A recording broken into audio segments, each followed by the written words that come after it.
Could you paste it to me, Curtis, please? Let's hope that my OBS setup is still output. It's in the public, David. To the right places.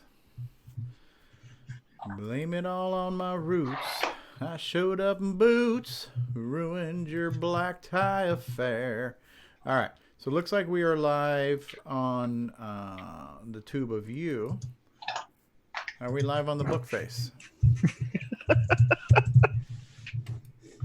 Are we not live on Bookface? We're not live on Bookface. What the hell's going on here? I don't know what's going on here. What does my restream say we're outputting to? Okay, Tim Franklin says lurking. Okay, but who is my restream? Shit. I did it again. Hold on. It's going to I'm a Coconut. I need to send it to CoCoTALK. I have to stop the stream. Sorry, guys. Do it live. I hear Curtis's keyboard pounding There you away go. on the keys. Making sure your headphones are working, buddy. Oh, all right. Let's see what's going on. Let's see what's going on. Okay, so it looks like we are live on YouTube. Now we are live on Facebook on the proper page. I hear Curtis's keyboard. Yes, we are live on. Yes. Okay. So let me just share this out now. So we're going to share this. I'm going to share it on I'm going to share it in a group on the Trash 80 group, on my TRS 80 Coco group, and I'll share it out on the I'm a Coconut group. All right. So we're going to share it out there in a group. Okay. So we are here. We are group. Why is this not working? I'm a Coconut. Okay, boom. All right, so we're live. We are on the air. We are on Facebook. We are on YouTube.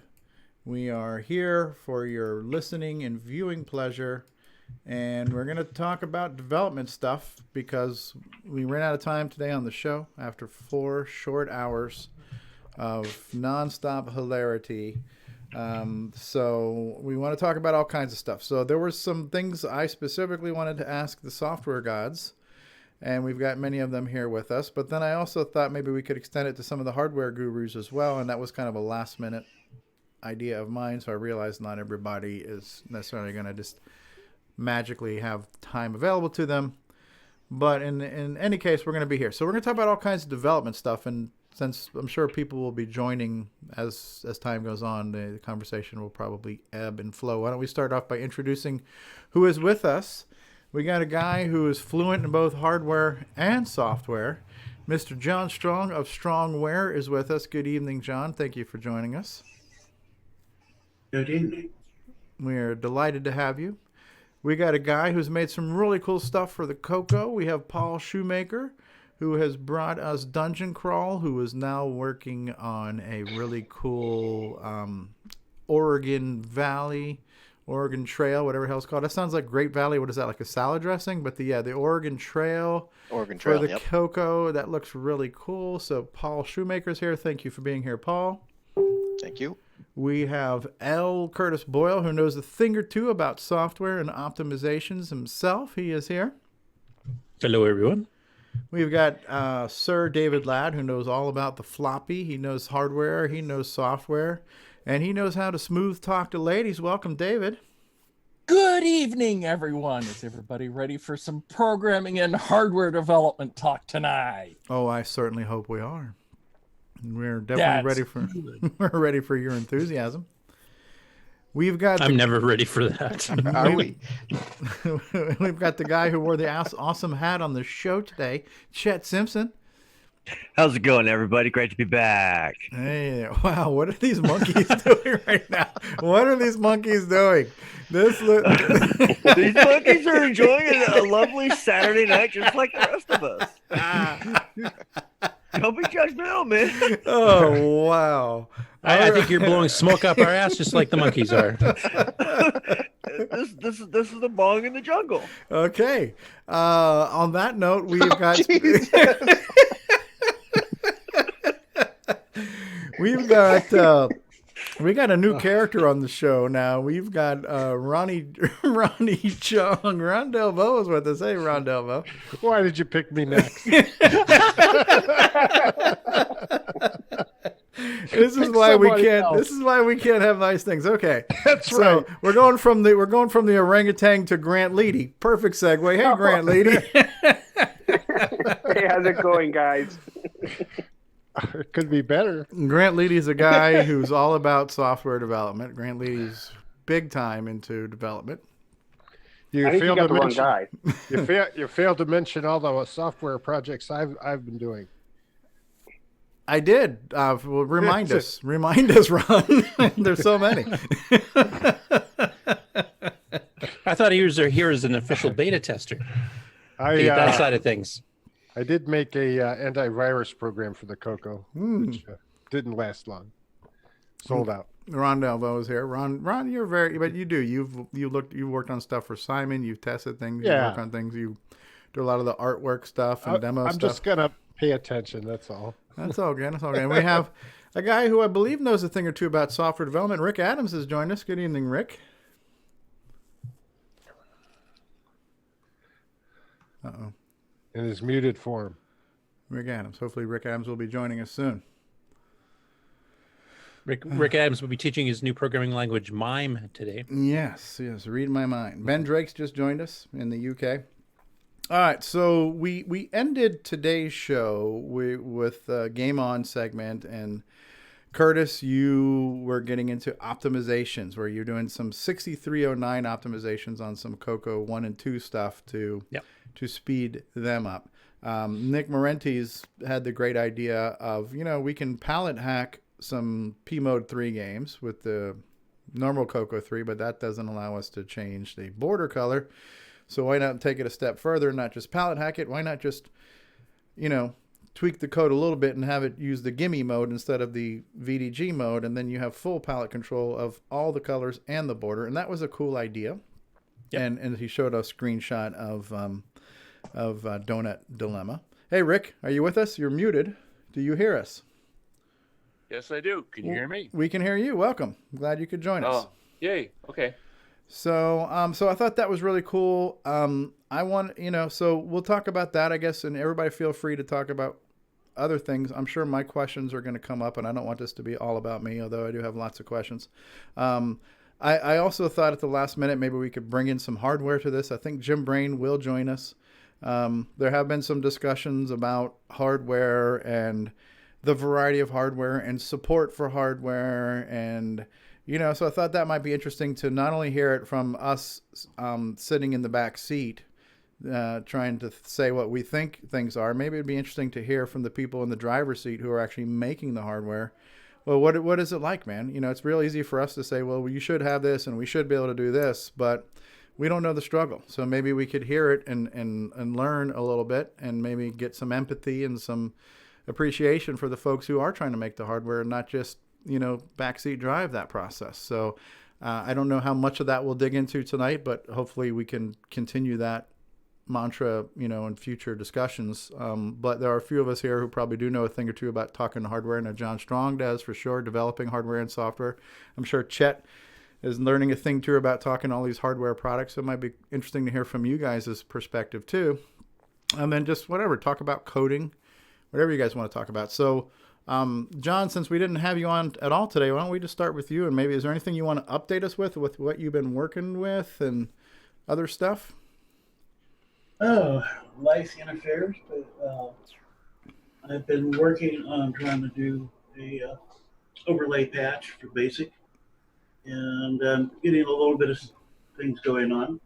Just wish I had a real-time ICE for 6809. It'd be much easier to do with the interrupts and stuff firing to debug and see what I'm doing wrong.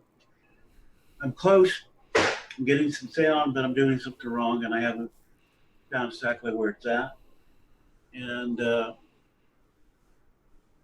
idea is when you're patching somebody else's code, there's a lot of stuff that's going on that you have to, slowly figure out what they're doing and things like that. So it's been going slower. Work, life gets in the way. Work has kept me pretty busy recently. In fact, I wasn't here today because we were coming back from the trip for work. So there's a lot of things that happens when I'm trying to get things done. Number one, for the vast majority of us, this is a hobby or minimally a small side business. I mean, there's a few exceptions, okay, in this community, people who do enough to be that, but Like, Tim Brain, yeah, well, I was going to say Richard and Lorbieski, he's able to go on cruises with all his boomerang money. So, okay, and Richard, and so there's some exceptions to that. But even Mark at Cloud9, he's very limited in the amount of time that he's able to put on the CoCo. He has, life continues to go with it.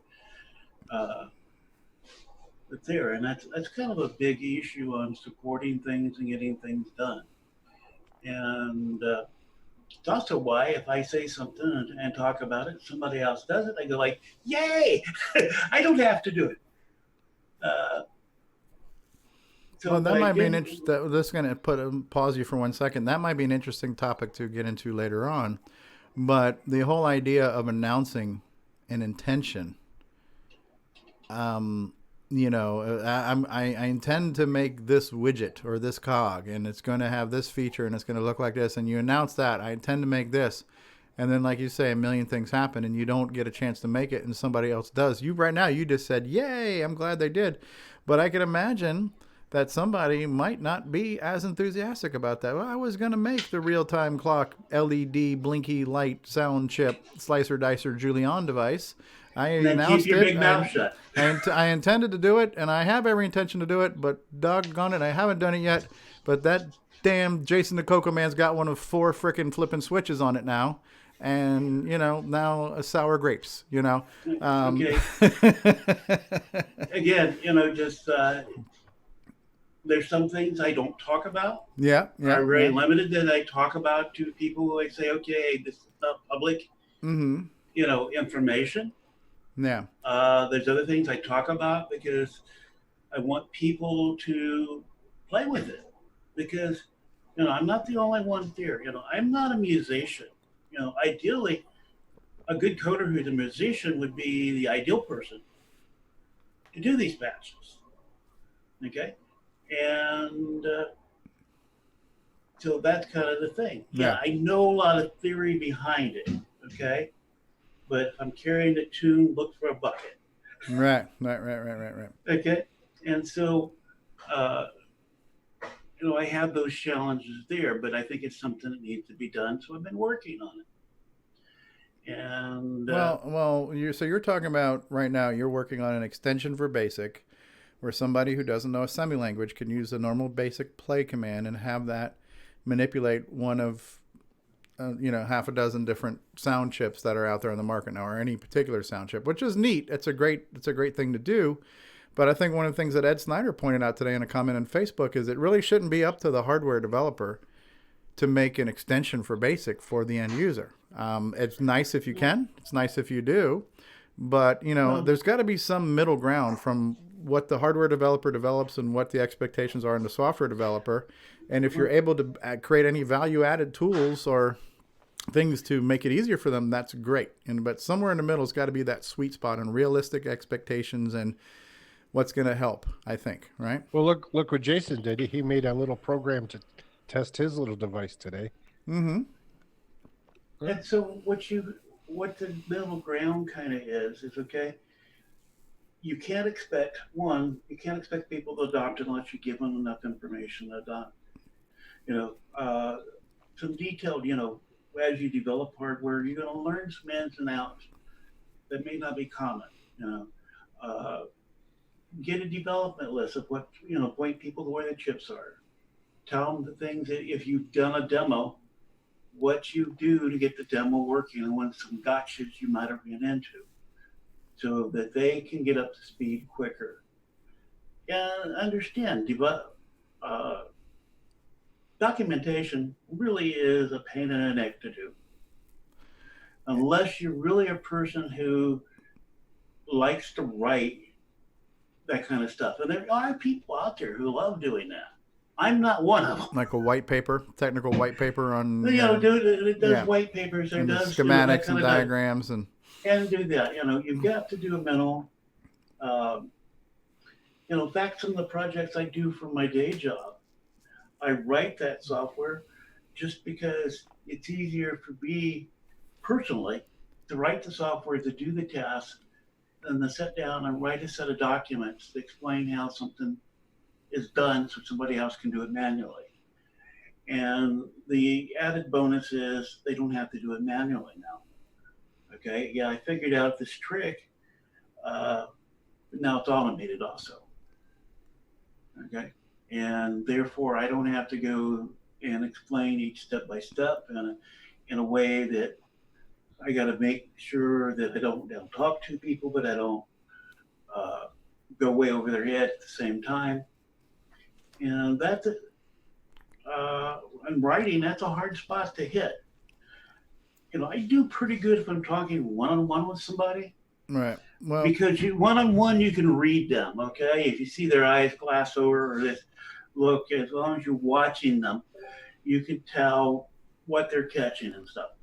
And example, I was showing a niece this a week ago some of the stuff I was doing at CoCo 3D printing, and she's an artist. okay. And I knew some of the CoCo stuff tech was going over her head, and I told her I did. But just trying to tell her where I linked it back to the artistic side of it. And the artistic side of it, she understood.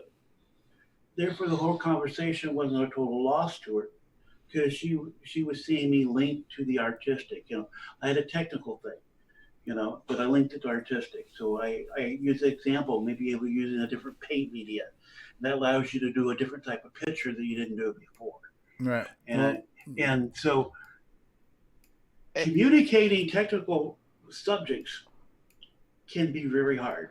John, you made a comment that I want to talk a little bit about, though. You mentioned that you hate to write the documentation for things, and I think a lot of engineers, hardware designers, are that same way. They don't like writing the documentation, and so sometimes what we get or what we see is, I think the pitfall of having the guy who designed the hardware write the white paper or the instructions is that they have so much deep knowledge about how it works that they assume a level of knowledge on the reader. And so I'll give you guys an example. I think Ed Snyder's PSG cartridge is cool. It's really, really cool. And I bought it from him and I downloaded all the documentation and I read it 5 times and I had no idea how to use it. And so I had to do more, research on the internet, and I had to figure out, I downloaded the schematic of the chip itself and I read through that. And I finally found someplace else, someone who had written a basic program for like a different computer that explained how to poke different values into the different registers. And then when I went back and read his documentation, it made more sense to me and I could actually get the thing to make some sounds. But initially, I couldn't figure it out. But when I went back and looked at it, he did explain it. He just didn't explain it in a simple enough way for a simple guy like me to be able to understand. Right, and that's not the a hard fault. part. Yeah, that's not a fault of that. No. Yeah, I think Ed's fantastic. I'm a huge fan of Ed Snyder. I bought everything that he's ever made, and I'll continue to buy everything he's ever made.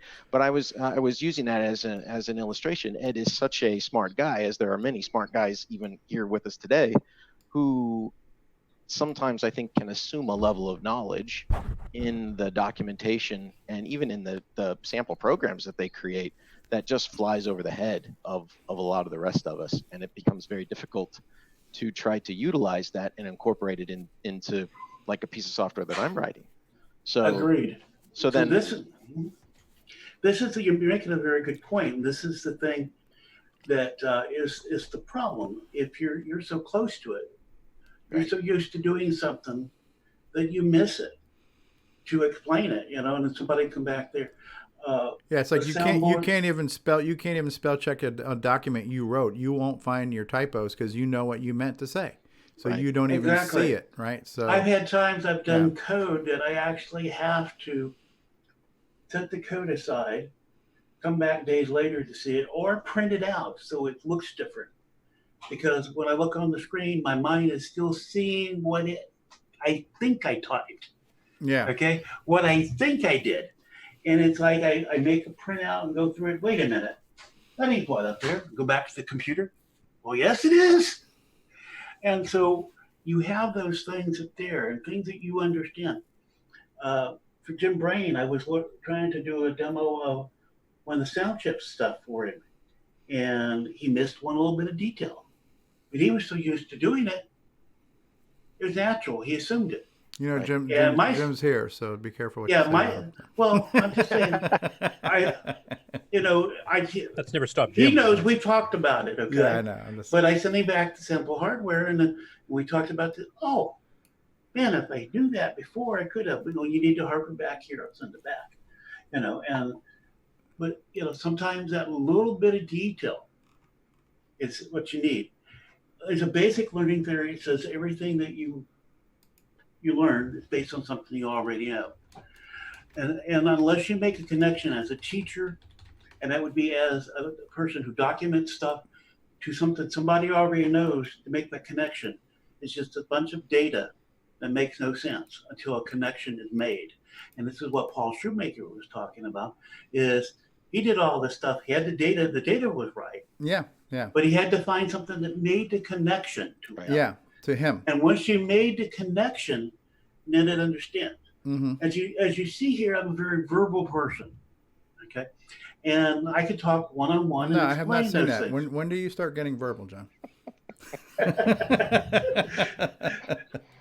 It's almost All like right, hey, the John, hardware. are you Italian? Because you're using your hands a lot too.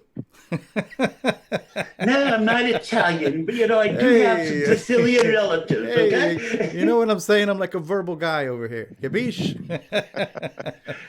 No, in all honesty, it's almost as if, or maybe one idea would be for the hardware gurus to ask somebody else to write the documentation for them. Right. I'm going to give you a perfect example. The reason why I was able to learn BASIC, and of course now we can say, well, BASIC, it's such a basic language. But I mean, it kind of isn't if you've never done it before. But I was able to learn BASIC on the Coco because the book was just written so well. It was written for dummies, and it didn't take anything for granted, and it held your hand, and it walked you through to go from zero to hero in easy to follow steps. So that is an example of the best case scenario on documentation. In the real world, right now you got software and hardware developed usually by one person working in a vacuum. And like you guys are saying, they know what they're doing. They're good at what they're doing, but nobody's good at everything. So you don't have the time or the resources or the wherewithal to say this perfect, amazing product also has this fabulous documentation and a real easy, quick reference card. Here's the white paper with all the nuts and bolts and schematics and wiring diagrams, but here's the quick reference cheat sheet on how to 1, 2, 3, light up these registers and make this sound. So it's not realistic for that to happen, but ideally it would be wonderful if it could. So we're just talking out loud here, but is this a problem? It's not necessarily a quote unquote problem. It's a reality of what's going on.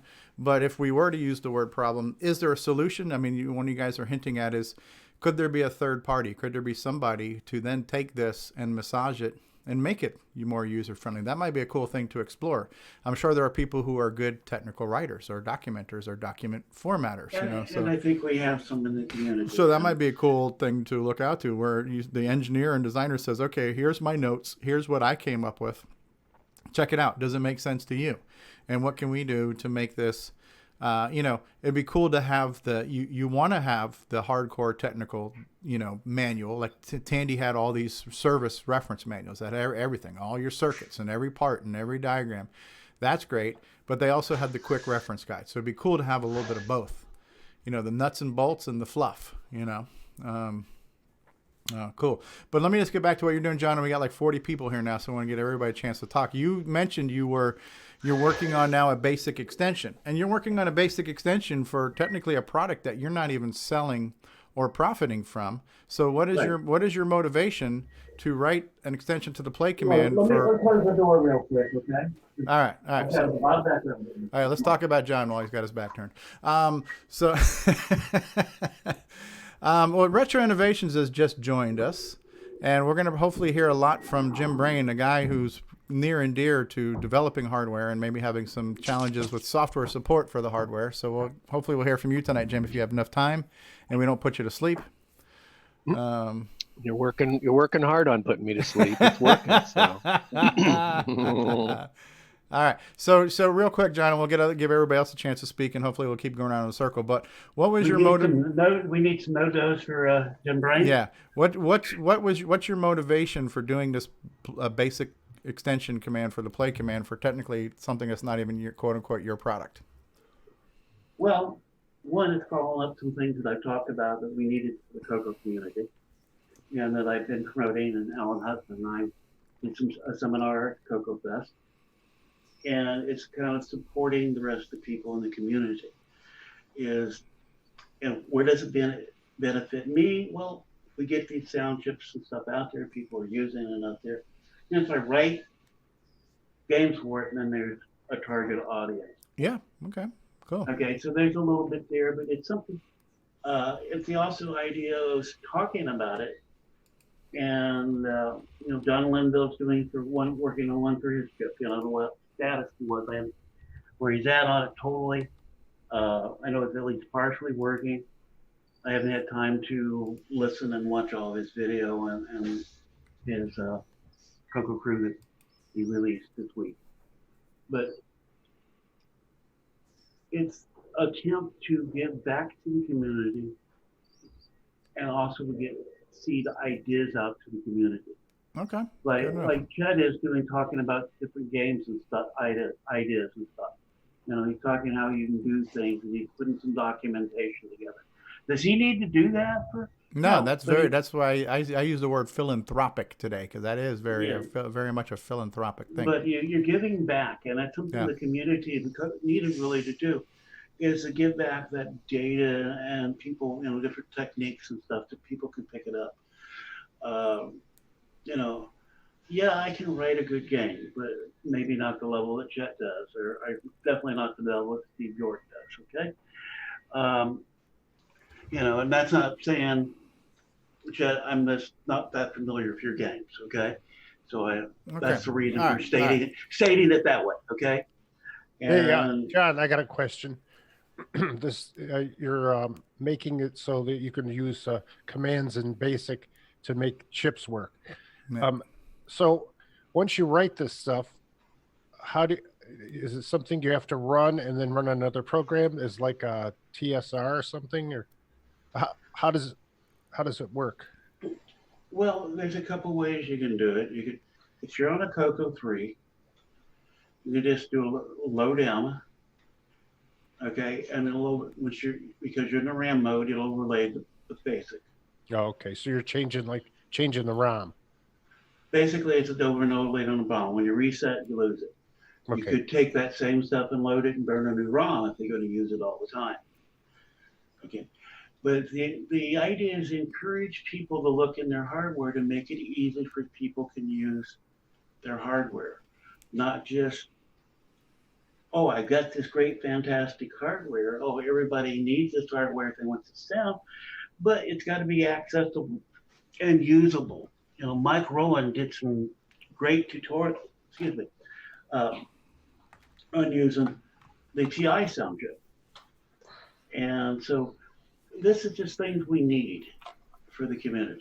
Okay, fair enough. You answered the question. Okay, good, and thank you. All right, let's jump over to the hardware side of this. Let's put Jim Brain on the spot. And so Jim is a guy who's making hardware, and I don't know what you want to share with us from the perspective of a hardware designer, since we're sitting here there's been a lot of whiny user chatter, and myself included, about wouldn't it be nice if we had this and we had that and we had development tools and we had support and we had, you know, the Keurig machine. So as a guy who makes hardware, what do you say to somebody like me who just wants everything handed to him? Is this a family show or not? This is a family show, so there are things I'd like to say, but there are preschool toys present. Remember, grandchildren are listening right now, so That's right. That's right. So, I mean, it'd be great. I'd love to find those people, but as I just put in the chat, finding somebody who can, you know, who's a true Renaissance, you know, resource, somebody who can design and develop hardware, design and develop software, quality software, author a quality set of technical documentation for other individuals, and then also author a quality or easy to read user manual so that folks can utilize the solution. That's like finding a unicorn. It's very difficult to find those. It's a very tall order. And the key is, so I'm one of those people, I can write pretty good technical documentation. If I work with, I think somebody had mentioned on the chat that there was a book that they had read, and they talked to the individual who happened to be a next door neighbor who wrote the book, and he said his wife helped him. My significant other would probably be instrumental in helping me write like a user manual or whatnot. Where I fall down is on the software side. So my background is my growing up years were spent around another 8-bit platform, and there's a lot of similarities between the various 8-bit platforms, and even some of the 16-bit platforms like the TI 994A. So from a hardware standpoint, these machines are more similar than they are they're different, right? Because a lot of the 8-bit platforms used essentially the Motorola. There's two main platform kind of like if you look at a family tree of computer systems back in the day, there's two main families. There's the Intel family, which has like hardware that does things a certain way, and then there's the Motorola kind of lineage that does things a different way. So moving from another platform to the color computer platform is pretty easy. It's much easier than going to the Z80 or the 8080 platform because they were done differently. So it's easy to transfer your knowledge from one hardware platform to another. Software is much different though. If you don't have a lot of experience with machine language, and definitely not 6809 machine language, then as soon as you get the hardware done, you're like stuck because you're like, man, you could write some basic, but as Chet and I found out the other day, I literally have a piece of hardware here, the Symphony 12 reproduction, and you can't drive it from BASIC. It won't work it will, but there's certain parts of it that are so timing sensitive that you have to use assembly language. That's the way it was back in the day when the initial Symphony 12 came out. And and the same is still true here. The physics has not changed in the intervening years. So hardware, technical manuals, user manuals, that's all things that can be done, but software is not done. And as I think kind of the start of this discussion, or probably a nucleus of this discussion, was, comments made for somebody that says, that we're in dire need of software, or another way of saying is hardware without applicable software is useless. Mm-hmm. That may be true, but I'll be honest with you, it weighs pretty heavy on folks like myself. And in fact, I commented in Facebook about an hour or so ago while I was riding in the vehicle coming home to somebody to say, this really kind of saddens me a little bit, because if what you're saying is that the hardware developer needs to write certain things because they know the hardware best, and I look at where I am in my life and I say, well, the chances that I'm going to suddenly become a guru of 69 development is slim to none. Then what does that mean for me? Does that mean that unless I can find a collaborator, somebody who is as equally as talented on the software side as I am on the hardware side, then I essentially need to say, well, it's been fun, CoCo community. It's been really awesome to be a part of it, and I'd love to be a consumer of products in this space, but I can't do any more hardware development for this because I can't seem to find anybody to develop software for the stuff that I want to bring into the marketplace. And since I can't do that, and since we know that hardware without software is not of any use, then there's no market for the hardware that I might develop. So it's time for me to move somewhere else. And that's just kind of sad because you as somebody from my standpoint, I really do enjoy sitting in front of my computer and designing up hardware designs. And I think I went into it probably naively, but it's been true in other communities where I'm like, well, it's kind of the field of dreams approach. If I build the hardware and I throw it out there, there's somebody out there that's got that same itch to scratch, and they're like, ooh, I'll write the software for that. And so you kind of bank on that, thinking, hey, let's collaborate because I've got the hardware and I'm happy to build it and send you one of them. If you'll take ownership of doing the software, and then we can collaborate on a technical manual or a software manual, or you know what, maybe there's a third person out there that's like, hey, I want to help you guys because I really love this idea and my talent is writing. And like, great, because I hate writing. So let's all get together and let's make a great product. But getting all those people hooked together and finding those individuals, and finding the individuals who not only have the interest to do it, but the time, right? Because I've got a lot of folks who are like, oh, Jim, this is such a cool product. When's it coming out? Well, it's got to wait for this. Oh, I can do that for you. Okay. Yeah, but I can't do it right now because I'm busy. It's like, well, okay. But now we're at the same spot we were, 30 seconds ago when you told me that you were interested in doing things. We still don't have anybody to write the software. And without the software, we don't really have product. Jim. Yeah. So let's say you make a real-time clock device, little thing. When you make it, when you're done with it, it's complete. You don't have to test it. You know it works, and you move on to the next thing. How is it that you know it works? Well, that's the thing. So again, don't you have some level of testing, which is software, to make sure that it works? Well, yes and no. So here's the deal. So you can make two kinds of different products. I'm a big fan of making products that are at least nominally compatible with something else. So in the case you're describing, like a real-time clock, if you make a real-time clock and it's compatible with the Burke and Burke real-time clock or whoever else made a real-time clock back in the day, then you can test your design by running some of that software that was written back in the day, right? Or I've got a RS-232 cartridge that I made that's a clone of the Tandy RS-232 pack. Well, you can just test all that. But the key is and this is a decision I made. So this is not, I don't have anybody else to blame but me on this. But a lot of times when you build a solution, maybe not the real-time clock, but something like a RS-232 pack, you don't want to just be just as good, or conversely, as other people might say, just as bad as the current or the RS-232 pack that's out there, right? I mean, you kind of want to say, I do everything the way it does and then a little bit more. Yeah. Problem is, you don't have any code to test that. And so to your answer, if you do something that's more or different from something that's already got drivers or already got software, then yeah, I can write some code. But what I typically would do is I'll try to write certain test cases, but you don't typically test every variation.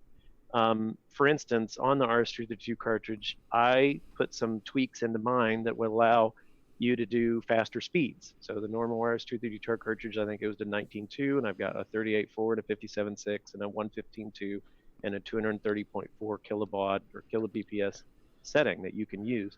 And you know that because huh? And you know that because you tested it. I know. Not so much that you just did it and leave it. I've tested it to the point where I've hooked it up to my PC and I've set the bits appropriately, and I wrote some assembly code, some really rudimentary assembly code that started to send data, and I look at my PC or Mac or whatever, and the data is coming in and it's the right. I'm sending an F key on or an ASCII F on the CoCo, and I get an ASCII F on my PC terminal. The problem though is I don't necessarily know that the interrupts work perfectly at that speed. I'm not driving it that hard. I mean, some of the people, they get this drive wire functionality and everything going, and they're like really pushing this stuff to the extreme. And so it's really nicer if you can hand it over to somebody who says, hey, I'll put it through its paces, or you know what, I can really stress it. I'm the sock master of RS-232, and so I can write some code that'll just drive that thing to its very edge. And if it will survive my stress test, then it's good stuff, right? Right. So that's the thing. You know it works, but you don't know that it works perfectly until you've run it through all those test cases. And I'll be honest, I just don't have enough 6809 assembly language proficiency to write those heavy-duty stress cases to make sure the tool is, or the product is ready to go.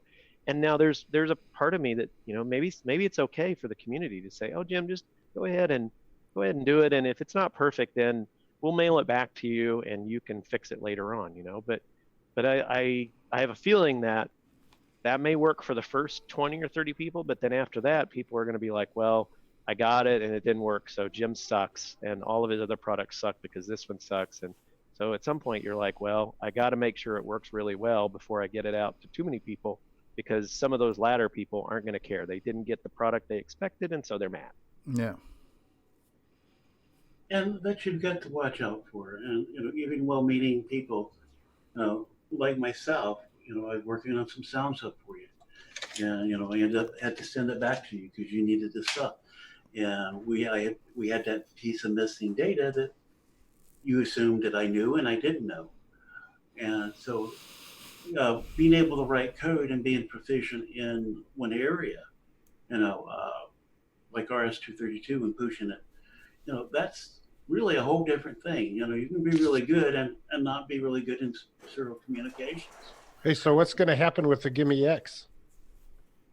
Well, I think that's the thing, right? Everybody, you guys call him a Cylon or whatever, but you got two pretty hefty individuals sitting there. You got Ed Snyder, who I don't know, he holds down a job, I'm sure, but I'm not exactly sure what it is, because he seems to have no amount. He seems to have tons of spare time. But anyway, he can write 6809 assembly and pretty good, pretty hefty assembly language code to boot. Can do hardware design. I've seen his technical manuals. They're not the best thing I've ever seen, but they're good. I don't know that I've seen any of his user manuals, but that's probably the easiest one to deal with. And then you got Gary Becker, and I don't know what his documentation skills are, but you've definitely got somebody that knows his way around the CoCo hardware platform, as well as somebody that's, I think, written quite a bit of 6809 assembly.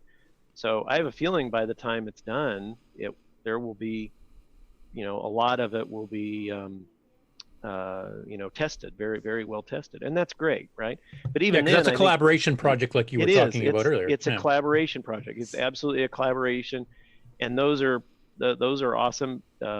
Gary's got time to spend on it, and Ed's got time to spend on it, and so you've got all of the ingredients for a great solution in that space. So I think it'll be very successful. The challenges around that solution are going to be again, Ed, even with Ed's other products, so his Mega Mini MPI and the CoCoPSG and something else, Ed's written a program for him, right? And so Ed's got an MP3, or not an MP3 player, but like a sound player for him or whatnot, right. And that's fine.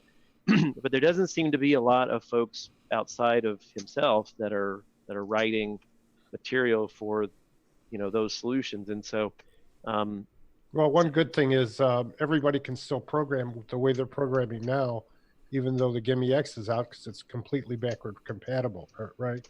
It's only the extra goodies that people are going to need to be aware of. Yeah, I get it, but the challenge is, there's a class of people that, so I know, and a guy in the Commodore arena, Gideon Z, I'll screw up his name if I tell him, but he does the Ultimate 64, so I know you guys know that, and he does the Ultimate 1541. We were having an email exchange, and he said, because I told him, I said, well, there's a point at which people probably, there's impulse buys, and there's a dollar amount above which people start to get a little worried about buying things. And he said, nah, you got it all wrong. He said, there's a class of people that will buy it just because it exists, right? And so I have no doubt that there's a hardcore group of people that will buy a Gimme X just because it exists, right? Part of them are going to rationalize it as saying, well, I'm supporting Ed and all of his awesome stuff that he does, and Gary and all the stuff he does. And there's part of them that are going to say, well, I just got to have it. I don't really know why, but I just got to have it. Like most of the people that are on this call are going to go out and buy a Gimme X. And do you really, yep, need all that stuff? No, but you'll buy it, right? I'm going to get it. I'm buying it. So, I'm buying it. So I think the difference is there too is that the Gimme X, I mean, even if you just, as Ron was saying, use the base functionality, I mean, the main reason some people are getting it is so they have a VGA output instead of having to worry about finding an RGB CRT or hooking up SCART adapters and everything else. It's just straight through, here's the VGA. Well, so semi-graphics. That's fair, but on the other hand, you guys don't necessarily know what the price point is, right? So when Gimme X comes out, and it's not going to be cheap. It's got a pretty big FPGA on it, and I mean, whatever. I mean, if it's $150 for that piece, then, you know, there's other ways to get VGA that are less than $150. So I think people who don't have a Gimme will buy it because they need a Gimme for their machine. And then there's people that can say, well, I'd like to enjoy those new features, and I would like to have VGA so it supports that. I'm just saying there's a group of people who will buy it just because it's there, and it won't take them very much to think about it at all. But there's another group of people who may not just immediately buy it until software shows up to use all those extra features. And so the question is, who's going to develop those extra features? I mean, who's going to develop software that's going to take advantage of those extra features? Yeah, well, I think one of the things though is that he's got a few extra features that can be backwards tested immediately. Like Breeza was mentioning, immediately it supports all the semi-graphics modes the Coco 1 and 2 have. The Coco 3 normally does not. Well, you can test that. We have software all over the place. Yeah, we do, and that's right. And I'm happy to be wrong. I think in general, when you start out, you have to have some inclination that you're going to exercise the extra features in some non-trivial way, or why have the right like how many people bought a PSG card just to support Ed? You know, I mean, again, like you're saying, there's probably a core people that are going to do that, but I would imagine some of the people who bought the PSG card is because either they just want to run the demos that are available for it, or they want to develop for it, or they're hoping that a product will surface that will utilize it. And so some of that is maybe taking a leap of faith and supporting Ed and hopefully buying into the future of more products to support that device. Hey, Jim, the other thing I was thinking of is, you know, our CoCo group is what? You know, we have a couple thousand people that are interested right now. And how many are in the Commodore group? Well, I don't know. More than that, probably 10 times that many, right? Yeah, I get it. And yeah, it does pose a different challenge. I just think it's well, I think a little bit of it is a part of what do you do? Is it okay to develop the hardware and put it out there, and then just wait for somebody to decide that it's something that they want to play around with? Or because here's a classic example. I see a whole, like Ron Klein, I know he's not on right now, but he sends me messages like probably every month or two. And he says, listen, have you thought any more about putting out the network card? Because I've developed a network interface for the color computer, and it's done. I mean, it's all designed, and I know it works because Brett Gordon, who does Fusix, has written drivers for Fusix, right? So I know it works. I know it has drivers and whatnot. But I also know that even in the Commodore arena, because the card it's very, very similar to the one that's available for the Commodore computer. I know that the card gets sold to folks in the Commodore space or the other one. And then a number of them come back and they say, okay, what can I do with this card? It's like they've already bought the card, and then they call me up or email me and they're like, okay, I got this card. What am I supposed to do with it? I'm like, really? You just bought a card and you don't even know what software works with it, and now you're going to try to find this out afterwards?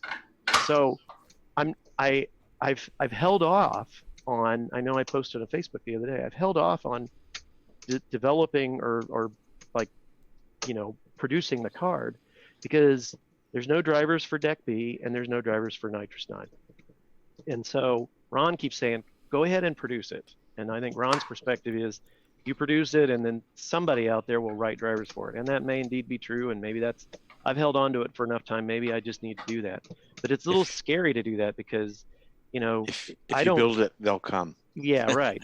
But the key there is, unlike Ed, who again, I don't understand how the man exists because there could possibly be enough hours in the day.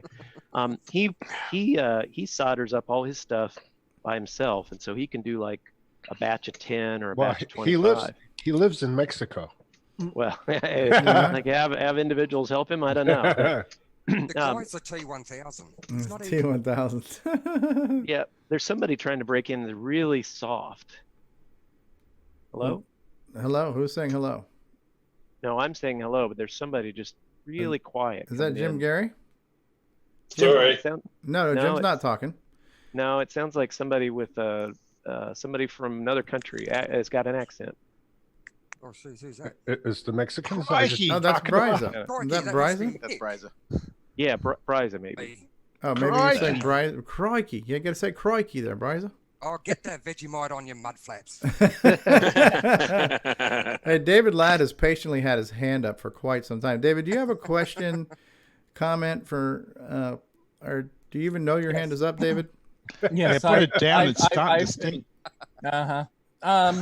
So, like for instance, Jim was discussing about the his CoCoLink RS-232 cartridge, which I got, and I've put it through the paces as far as the drive wire stuff I had going, and it runs at 230K, great, and but I have been unable to test it in Nitrous 9 at that speed because we found out that the drivers that are currently in the repo are broken. The hardware flow control doesn't work. And there's been other people that's complained about that for the regular Deluxe RS-232 pack. And that's not Jim's fault. That's just the drivers are broken. And so that's got to be fixed before I can. Yeah. Now, whose quote unquote job or responsibility is it to fix the driver for Nitrous 9, which is a free open source project?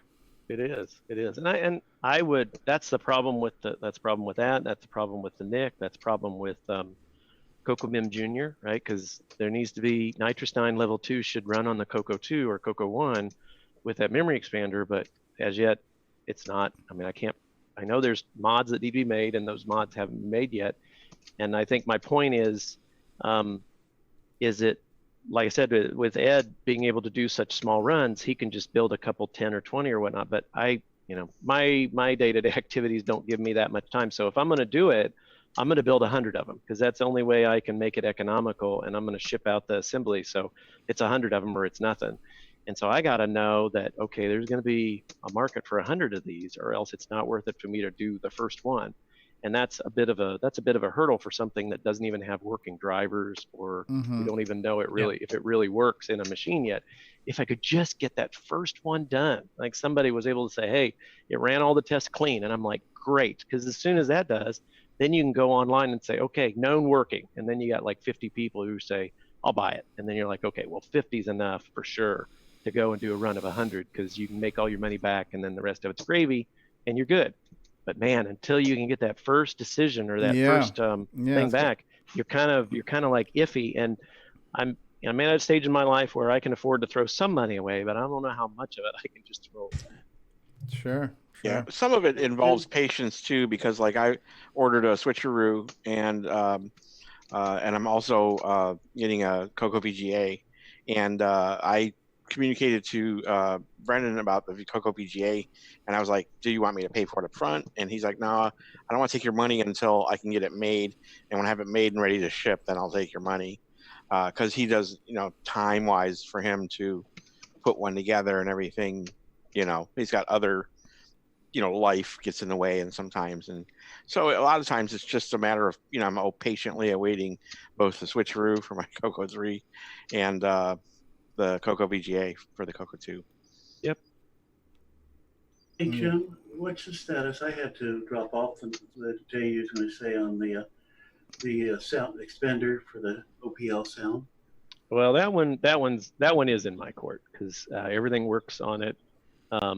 Like I told David a couple weeks ago, the sound output to the stereo jack is a little soft, and so it needs to be amplified just a little bit. But because I've made that board so short, it's been a bit of a bear to try and lay it out to add the additional amplifiers. So the nice thing is they're already on the board. The bad part is you got to run some traces, and there's like literally no room. So it's sometimes I have to psych myself up for that. It's like, okay, because the only way to really do it, I'll be honest with you, you'd love to not have this be the case, but What's going to end up having to be done is all of that intricate work that I did to place everything in the corner and get it all set up. You basically have to rip it all apart. It's like, man. it's like, yeah, you got to rip it all out and you got to start all over because.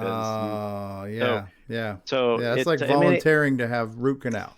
That's right. And so it's not like software. No, and so unfortunately, it takes like a long weekend and some stiff drinks and a decision that doggone it, I got to just do this. And so that's my big holdup right now is finding enough time to sit down and go, okay, let's do this, and then just rip the whole thing up and start it all and get it all done again, knowing that. Oh, come on! You know, auto routing will do it perfect. Oh yeah, auto routing. Auto routing. That's like a bad word.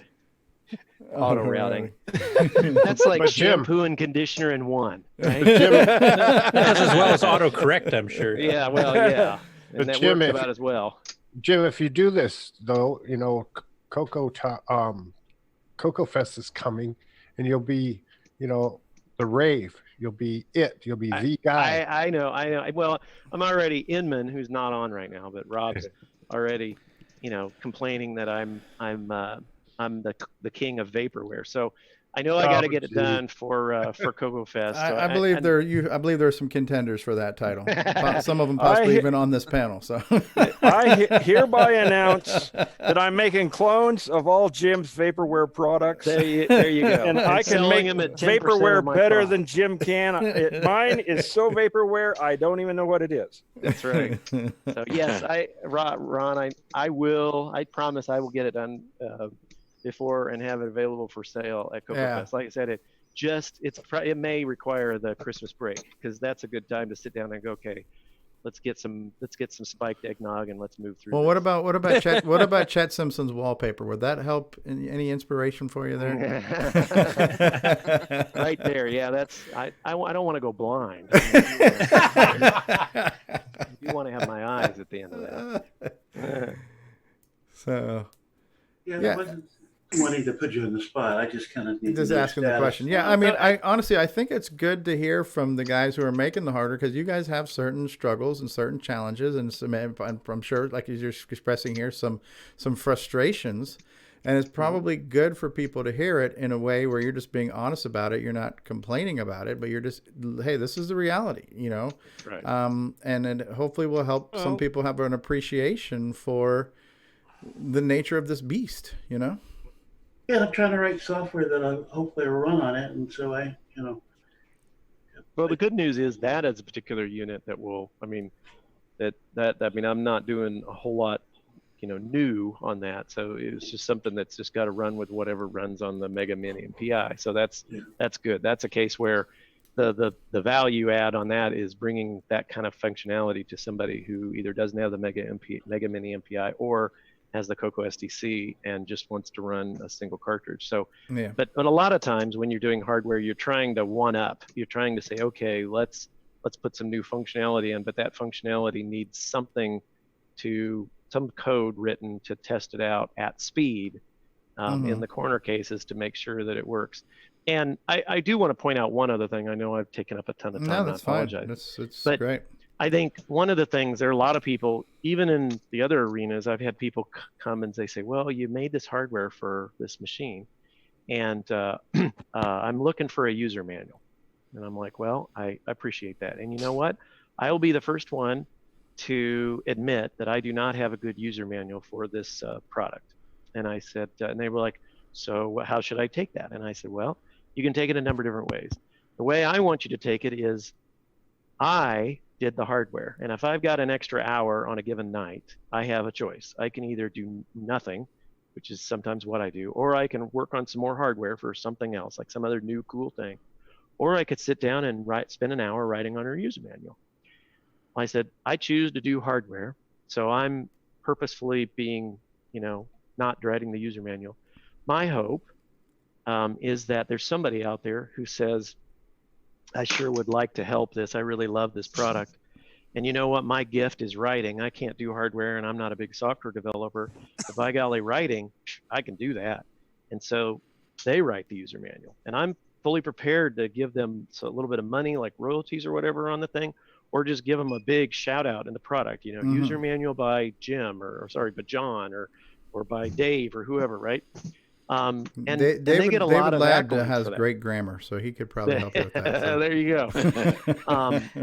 But some people take that in a very nice way. Like when I'm in a show, they're like, oh, yeah, that makes sense. If I could give you an extra hour, I'd want you to devote it to hardware. But there's some people who take it really poorly. Like, really, you think so little of your products, and you're like, it's a hobby. It's something I do. I could be doing tons of other things. I want to do hardware development. Right. You know what?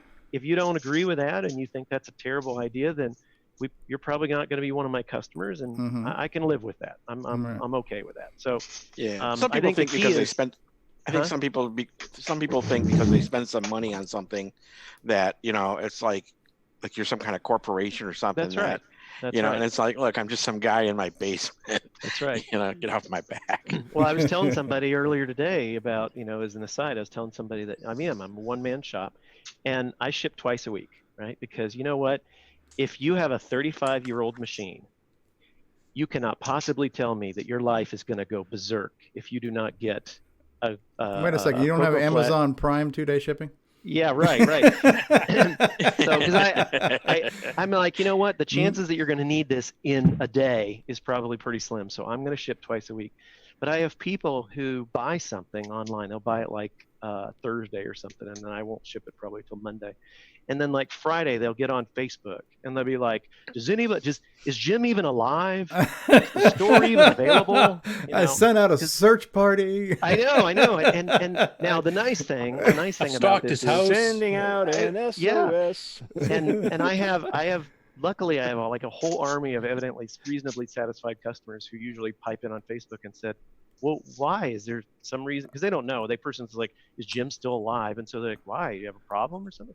Well, I ordered this thing last night, and the order still says awaiting fulfillment. And they're like, well, you do know that Jim has a job, and like he's not like shipping, and he's like waiting with bated breath for your order to come in.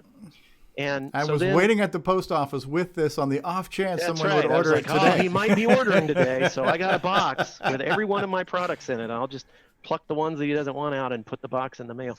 So it's funny because I get to read it after there's like 4 or 5 comments, and these people are like, well, just send him an email, and is there some dire need? You got to have it. And then the person admits like, well, no, I kind of want to play with it on Saturday.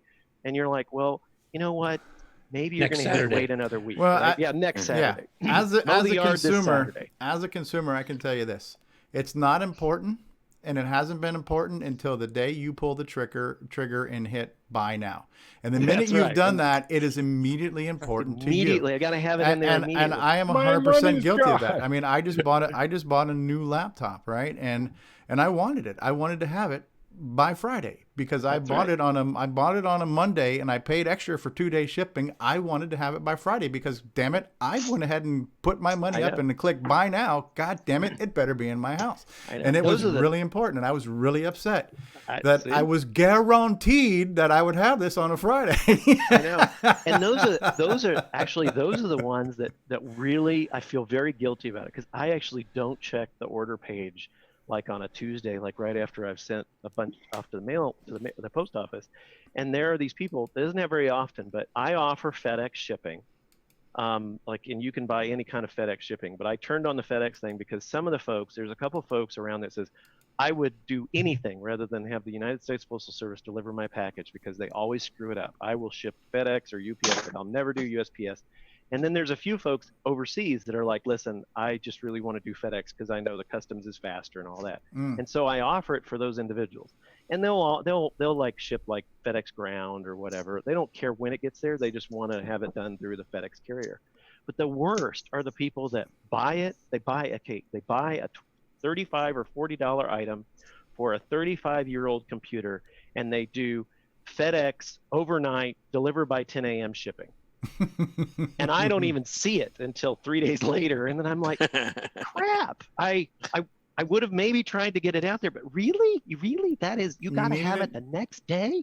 Yeah. So anyway, that's just my mini rant for the night. But anyway, those are the types of customers that exist out there. Sure. So isn't this true that there's categories of hardware?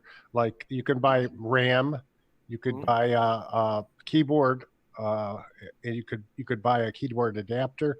You can buy things like that don't require a manual because they're just plugins. That's right. They don't need any. Yeah. Yep. So that isn't so critical about a white paper, correct? No, it's not. I mean, you're right. You are correct. It isn't. And so for those things, like I don't think Cloud9 or BoysenTech, I don't think they have like a big manual for their memory expansions or never. I remember when Cloud9 was fire sailing their 512K triad boards, right? And I think the board I got was in it was in an anti-static bag, and that was it.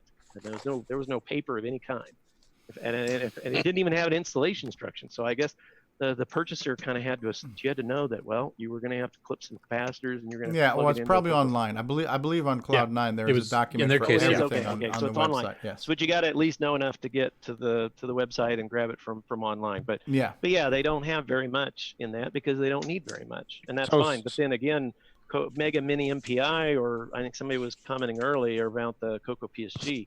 That's not just to plug it in and do something immediately with it. You got to get a manual and get to work on it. So not to give Ed a hard time, but a few months back, I was on his site and he had a bunch of stuff listed there, and I think it was I'm not 100%. I don't even remember exactly what it was. I think it was a memory expansion module for an MC10 that he was offering. So I'm like, oh, I'll pick that up. I like that. So I bought it, and then a couple of days later, like 2 or 3 days later, I got an email from Ed saying, oh, hey, I don't sell that anymore. I mean, he refunded my money right away, which is no big deal, but it's like, man, if you don't sell it, take it down. At least take it off your store so people can't buy it.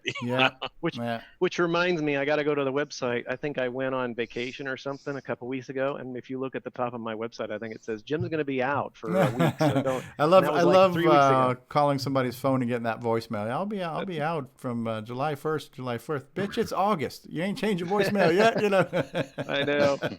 Thing is, my color computer is operating my 17,000 gallon tank of fish, and if I don't get that part, fish are going to float die, to the top. They're going to float to the top. Yep. And we're going to have to talk about a warranty claim there because it's probably not going to show up in time. These fish lives are on your conscience, mister. So. Oh wow! I definitely know what you mean about customers, and they got this Amazon thing of next day delivery, itis, and like that. I had one customer. He ordered a product from me on Saturday, and it clearly says I will ship by the end of the next business day. Well, Monday was a legal holiday; there was no shipping. I shipped it on Tuesday.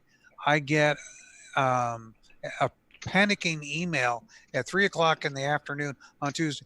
You said you would ship by the end of the next business day, and here it is already Tuesday, and you haven't shipped it. Yep. Yeah. Oh yeah. Definitely. Yeah. And the thing is, I go, yes, but has the next business day ended? Yeah, and I mean, I mention this because it's humorous, and some of it is a little bit of a mini rant, but I think part of it is those are some of the. I mean, the customers come in all shapes and sizes and dispositions, and so. I think sometimes we can get like the people that are in these conversations all the time. I think if I asked you all something like, well, hey, if I shipped this out and it wasn't completely done, how would you feel about that? I think all of this group here, or even maybe folks on Facebook would say, oh, it's okay. It's no big deal. Unfortunately, that's not the total sum of people who buy the things, right? Some people just do a drive-by and they get like a referral and they come in and they go, ooh, I want this. And so they buy it. They're not part of the in-group on that. And so then when they get it and it's not either it ships late or it doesn't do everything they want or it doesn't have driver support or whatever, then here's the bad part, right? It is so easy to go online and trash somebody. So they go on and they're on the forum. Some of them are on forums I don't even know exist. And then somebody sends me an email and says, hey, did you know that, Jack, he bought this thing from you last week and evidently you didn't ship that out right away, or it didn't have the right drivers for it or whatever. And so he hates you. And he's like written this whole big, soliloquy on, Forums R Us about how you suck. And so then you're like, you got to go into damage control mode. So it's just nuts. And so it's like, and I don't have time for all that. I mean, right. Like, you know what? You should decide to change your name to another body part. Well, that's true, I guess. guess. The part I love is instead of they go on these forums and you'll see a post about making sense. Did this was wrong, whatever. And then you'll see a post under a different name a few days later, and it's almost identical complaint. Oh no, that's not the same person. No, that's true. Yeah. But it is very easy, and you got to be kind of sensitive to the fact that if you're going to take people's money for something, right? If you give a software package away for free, then I think you're somewhat protected. You're going to say, listen, you didn't pay anything for it. So if you don't like it, tough. Right. If you take people's money, some people get kind of agitated when they don't believe they've gotten a fair trade for their dollar. That's why ease of use is free now. Yeah, there you go. Right. So if you got it for free, you paid too much. That's right. And Nightmare Highway, right? Yeah, like for me, I sell these circuit boards that you put the parts on yourself. You have to buy the parts and like that. I just got an order this afternoon from some guy. He's buying 4 of them. Well, he's never bought from me before. He's buying 4. He thinks they're completed boards that he doesn't have to put the parts on. Buy the parts and put them on. So I'm going to have to go now through the hassle of emailing him, waiting for a response back from him to verify that he understands that these are circuit boards he has to put parts on, and that this is truly what he wants. And I'm either A, going to have to refund it and eat the PayPal fees, or B, I'll ship it out and he's going to be pissed because he didn't understand in the bold text telling you exactly what's involved. And yes, please download the build manuals so you know what you're doing. So they're not reading and comprehending. They're looking, and yeah, you're right. They're taking the quick way out. Yeah. People read into it what they want to. Yeah. I've sold stuff on eBay that says, I do not ship overseas. First person to buy it now from Australia. Was his name Nick? Crikey. Well, that's the other thing too, is I don't do overseas sales because of a lot of issues I've got with it. And I just don't want to deal with the hassle. And I'm constantly getting the emails from people saying, well, I want to buy from Australia. I want to buy from United Kingdom. And like that, I say, I don't sell overseas. Well, come on, can't you do it just for this one?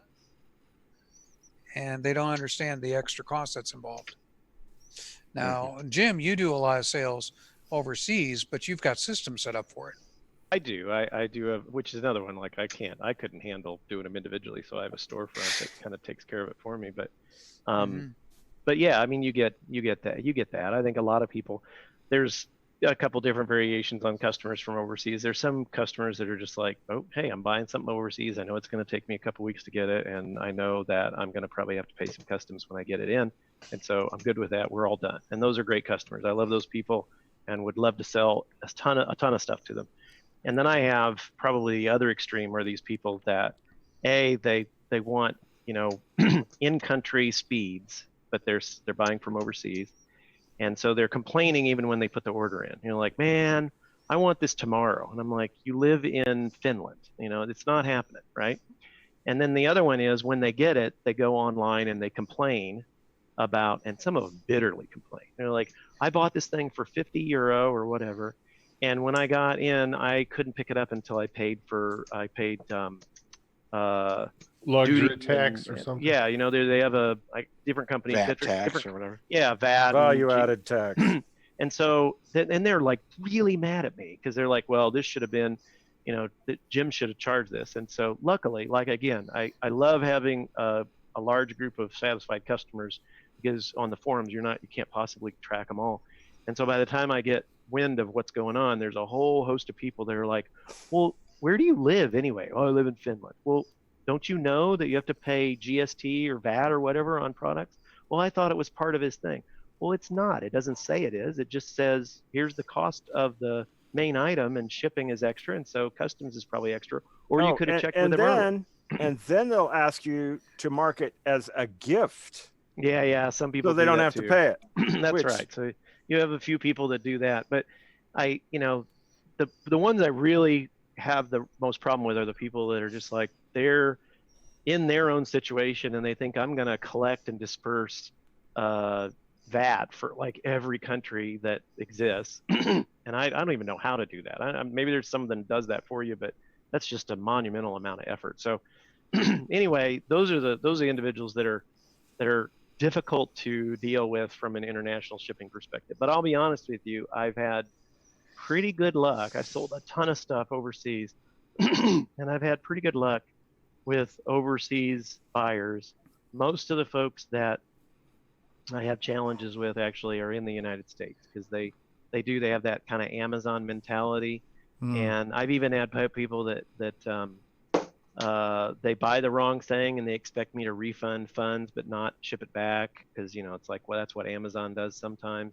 Or like I said, they get it the next day. Like I have an Amazon distribution center, a Retro Innovations distribution center in 8 different locations all over the United States. And do you have trucks too that drive by that say That's Retro right. I Innovations have a on truck them? with my non-existent logo on the side of it. They just so you have a large building with the smokestack. That's right. Yeah. When you're making Jeff Bezos money, then you'll eat the shipping, right? That's right. I'll eat the shipping then. So it's just it's interesting. Is there Retro Prime where I can just play a flat rate throughout the year and get free shipping all year long? Yeah, and you can and overnight, and it qualifies you to get retro video shows, all like Whiz Kids and War Games and all kinds of stuff. Right, like a free to your subscription, retro audio computer. and video subscription. That's Okay, right. That's right.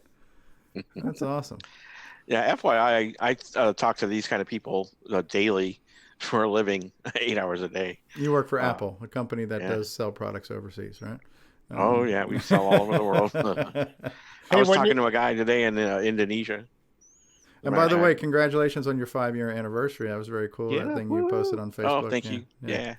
I will tell you that, I sometimes sounds like I'm complaining. I do enjoy the fact that I have a small business and I can interact with customers. My main job is in IT, and IT, and I know some of you have jobs that are in IT, and some of you can interact with customers on a day-to-day basis, but my IT job is buried way far back into the IT organization. And so I don't interact with customers. I don't, as part of my main job, I don't interact with customers. And so sometimes as an IT resource, you can forget that if whatever it is you do, it could have a big impact on actual customers. Like if you accidentally turn off the network switch that makes the website go down, then that could be, and people are trying to put orders in on the website, that could be really bad for the customers, right? Right. Yeah. So in an enterprise space, it's nice to have some understanding of, customers are customers no matter what it is that you're selling or buying. And so it's nice to have this interaction with customers to go, because sometimes it is my fault. Sometimes you forget to tell people things, or you don't communicate with them with enough, and then they responsibly and nicely complain to you about it, and you're like, crap, that's right, I did not do this right. And then and even this discussion, right? What is it that we're supposed to do for hardware? And it's like, you got to think about it from the customer's point of view. This is a customer. He's going to give up his or her hard-earned money. He's going to get something. Yes, it's for a retro computer, but he's expecting something for it. And so what if I put myself in that person's shoes, what would they expect? What would be reasonable? And I should deliver at least that much, at least what I would want if I was in that person's shoes. And so having interaction with customers and trying to think through that, I think is a good thing. It's just, as it pertains to the topic tonight, it's difficult when you know that you are not in a position to deliver all of that stuff that a reasonable customer would expect. So you're not going to give away a cruise to Hawaii because you screwed up. I am not going to, no, not today anyway. Fine. What, No, Retro he sent Innovations Richard doesn't in have instead, a streaming service? You don't have a streaming service that I can rent movies and songs? It's a new thing. Maybe I should do that. Is there a Retro Innovation stick I can pop into the side of my TV? And I know I should. Hey, you know what? They have RFD TV. It's all about tractors and growing your own corn. So a retro thing might not be that big of a stretch. Hey, have you ever thought of when you produce a card that's an RS-232 pack,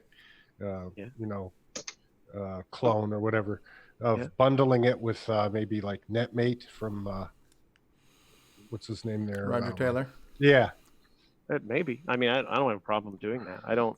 Most of the folks, I assume, I could put it probably would do just a download off the website or whatnot, because I try not to ship physical hardware or physical media, because I mean, what is it you ship? An SD card, a floppy disk? I mean, yeah, download. Yeah. So most of the stuff is available online, and yeah, so it would just be a link online. But yeah, I mean, and you'd like to be able to put on the thing to say, hey, it works with NetMate, it works with this, it works with that. Yeah. And even work with some folks who are maybe, like for Nitrous 9, I think there's a couple terminal programs. It would be nice to have somebody that says, hey, I want to change this program so it'll run at those faster speeds. And so we get together and we collaborate on that. And then right out of the gate, you could say, hey, if you want to go, like David was saying, if you want to go 230K on your CoCo, you can do it with whatever the terminal program is in Nitrous 9. And, if people want to do that, then there's a ready-made solution for them to do that. They don't have to be limited to the slower speed. So that's great. Well, Jason's not here right now. Jason, the CoCoMan Reichert, and he has a handful of products. Most of his are fairly straightforward cables that are passive. There's not a lot of electronics involved and stuff. But one of his, top selling products, the switcheroo. It is fairly straightforward, right? Part of it goes into the RGB output of the CoCo. You've got the SCART output. There's an this one actually pulls the audio from the 10-pin connector. But then there's the composite part, which is necessary for the sync as well as if you want artifacts. It is pretty straightforward, but when he first started selling it, he didn't have documentation, and he got a lot of backlash for that. I mean, there's 3 connectors on this cable, right? There's the RGB, there's the SCART, and there's a composite cable. So, and there's only so many outputs on the CoCo. It's not like you've got a patch panel with dozens of choices on places on where to stick this thing. Eventually, you're going to find the right hole. That's what she said. But, you know what I mean? But still, he got complaints about that. But what he did, which I thought was kind of clever, he came up with like a little one sheet with a picture and a drawing. And, this is composite. It's not always going to be yellow because I'm pulling it from a 3-color cable. You're going to get maybe yellow, maybe red, maybe white, but this goes here. And then he did something else that was kind of cool too on the back, because he's selling them on eBay. He says, here's a link to some places in the CoCo community, because there might be some people buying stuff on eBay who aren't on the Facebook group or aren't on the mailing list. So he put a couple of links to things like here's the link to the Facebook group. Here's the link to the podcast. Here's a link to this. So that was kind of a cool thing. And you can maybe even take that a step further with like one of the things that Rob Inman has done lately at like the VCF West and Midwest, but maybe a QR code. So just a little piece of paper with a simple write-up. Here is this product, and insert dongle A into orifice B, twist lock, and by the way, scan this QR code for a link to a website for a digital document, or a link to some places where you can get some of the software for this product. And that way you're kind of an in-betweener of not having to put it on an SD card, but having a slightly value-added reference card to go with the product that would take not too much time or expense to produce, Yeah, that's true. That's true. Very true. So I thought that was kind of clever what Jason did. Which you won't hear me say very often. And, I have to agree with you that it's best to keep the software up on the website. That way it's easy to be updated. Yeah, latest version. In this day and age, that's the name of the game. Yeah, I mean, I bought a $500 video card that did not have a physical driver. I spent $500 on a card. Yeah, it came in a box, and it had a little slip of paper that said, go to this website and get the driver. This is not a $50 impulse buy on a 35-year-old machine. This is a brand new bleeding edge product that still didn't have documentation, that still made me go to the web to figure out whatever the hell I had to do with it. So the high-end market is just as guilty as the hobby market in some areas. Yeah, we still have not corrected you on buying this bleeding edge hardware stuff. Don't you realize it bleeds the pocketbook dry? Oh, you mean my Commodore 64 was not a sane investment? I'm talking about that $500 card. Yeah, no, that one got replaced, and that one I couldn't fit in my tower, so it got sent back. But yeah. So that struggle is real. And speaking of development, we have a legend in our midst here, and I'm referring to, of course, Jim Gary. Jim, software development legend. Jim, have you gone on vacation on all your MC10 sales? Well, we'll be starting that very soon. Yeah. Cool. Hello. Yeah. Hey. I think it's a vacation to Tim Hortons next door or something at this point. But yeah. Well, it's one nice thing about not selling stuff is that you don't have to give any guarantees. Yeah. Well, you do great work. Well, Run Absolutely. this software at your own risk. You had a slow week, I take it. We only reported like 3 or 4 of your programs this week. So Yeah. I like Slow week. I like the dungeon crawl thing that you're doing right now. Though, what's it called again? A Calibeth. Calabath. Calibeth? Or however you Oh. pronounce it. Yeah. Yeah, I don't want to offend Lord British. Yeah, Get it that wrong. is a really cool looking project. So I'm actually looking forward to trying that. Well, I'd appreciate any Coco users out there testing the Coco version. I put it up on my my distro for Coco. So Jim, don't know if it works or you're definitely a prolific guy, right? You crank out stuff like rapidly. So what do you do to do that? You know, we're talking about like the Ed Snyder, who's like the hardware factory, the one, you know, just cranking things out like a machine. You're like the software version of Ed Snyder. So how do you do it? And like, what keeps you going? And do you ever have a day where you're like, I don't want to touch this stinking machine, and I need a kick in the pants to get going? Or are you just naturally gifted to always do this? You know. Well, I just for me, it's like my knitting. You know, it's just a time waster, and I don't watch TV, so it's pretty much coding all the time. If I need to relax. Yeah. And I'm sometimes I'm making my own programs. Like I just made something in the background here, but most of the time I'm just recycling code I've scavenged on the net to try to make it work. Now, have you done the same thing as some of these other guys and make a software device to help you program and make it faster? You know what I mean? Yeah, no, I couldn't code on the real Coco here. Like I've done it a little bit now, but it has no edit command like the Coco Senior, so it would be terrible. But I use Notepad and then the VMC10 emulator just allows you to just dump that right in a second, see how it runs, and if it doesn't work, then you're back over to Notepad, you make a change, and then you just quick type it back in a second and run it. And that's a wonderful development system for BASIC, it seems to me. But so you're not having to program with those little teeny tiny keys. oh no, this would just be this. Oh my goodness, I couldn't even imagine. Type it and every time you make a mistake on a line, you'd have to retype the line. Nobody would do that. That's the way the original Color Basic was, which was a nightmare. So in your case, since you're doing 90% basic on most of your projects, there's very little risk of something not working on real hardware. Like I would imagine the guys who are working on emulators like Chet Simpsons and the Simon Jonasons and stuff who are really beating on the metal, that there might be something that the emulator wouldn't reveal that real hardware would. But I would imagine in basic there's a minimal risk of that happening, right?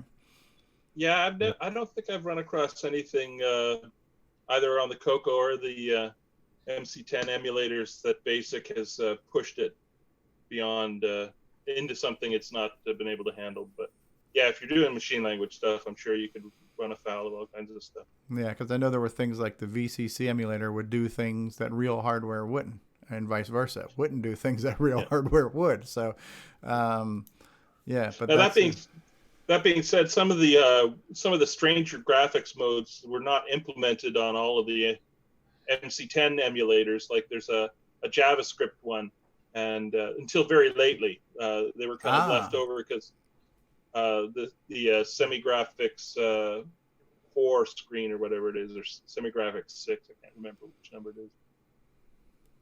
Yeah. So yeah, that would. So what pushes you or motivates you, or what's your fuel? What makes you continue to be Jim Gary, the prolific software dude that cranks things out at this pace?